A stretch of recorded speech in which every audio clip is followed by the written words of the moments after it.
Sunod-sunod ang sunog sa Metro Manila sa nakalipas na 24 oras. Kasagsagan ng matinding init ngayong hapon, 50 pamilya ang nasunugan sa Payatas, Quezon City. Saksi si Rafi Tima.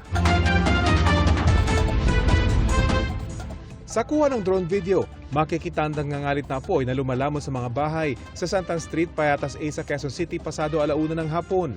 Sa cellphone video naman ng isang residente, kita ang makapal na itim na usok mula sa mga nasusunog na mga bahay. Isa sa mga nasunugan si Miko. Wala raw silang naisalba. Nagsimula sa kapitbahay namin, sa bubong daw eh.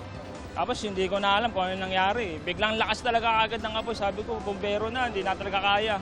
Hanggang nagtakbuhan ng mga kapitbahay namin. Mahigit kalahating oras lang mula nang mai-report ang sunog, iniakyat agad ito ng VFP sa ikatlong alarma. Bukod sa init ng panahon, nagpahirap daw sa mga bumbero ang dami ng tao. Habang umaabante kami, pumapasok naman yung mga residente. Masisikip yung mga daanan, yung mga iskanita. Tapos mainit yung araw. Talagang magliliyab yung mga light material sa loob. Sa kuwang ito ng aking drone, makikita ang mga bumbero at ilang sibilyan sa mga bubungan ng bahay. Pilit na sinasalba ang mga bahay na hindi pa inaabot ng apoy.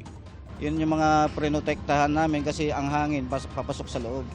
Kaya doon kami umabante, doon kami umatake para hindi na lumaki yung sunog. Ang pamilya ni Trixie nakahinga ng maluwag nang malamang ligtas sila mula sa sunog.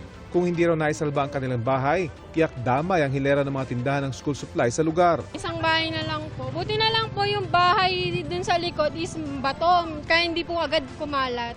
Ilang residente ang nagtamo ng minor injuries matapos subukang isalba ang kanilang mga gamit. Ang ibang residente gumamit na ng garden hose para basain ang paligid ng kanilang bahay.